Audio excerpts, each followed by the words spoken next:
Breaking news, kapal hantu ditemukan di Tulung Selapan Oki, sempat belok arah hindari polisi.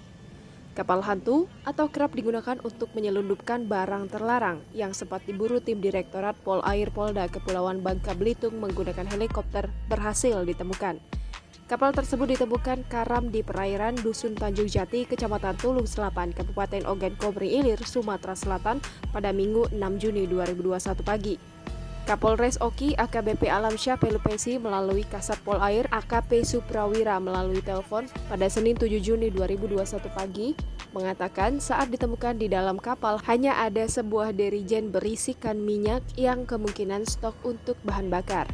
Suprawira menjelaskan jika melihat ukurannya, kapal ini dapat membawa sekitar 6 penumpang dan cukup untuk menampung barang bawaan. Dijelaskannya, kapal pertama kali terpantau berangkat dari perairan di Kecamatan Muntok, Kabupaten Bangka Barat, hendak menuju ke Jakarta.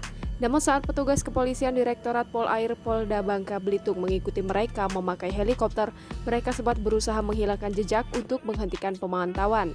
Disampaikannya, sejak kemarin tim Direktorat Polair di-backup oleh petugas Direktorat Polair Polda Sumsel dan Polres Oki, telah melakukan penyisiran di sepanjang bantaran perairan. Namun demikian, petugas belum menemukan para penumpang kapal tersebut.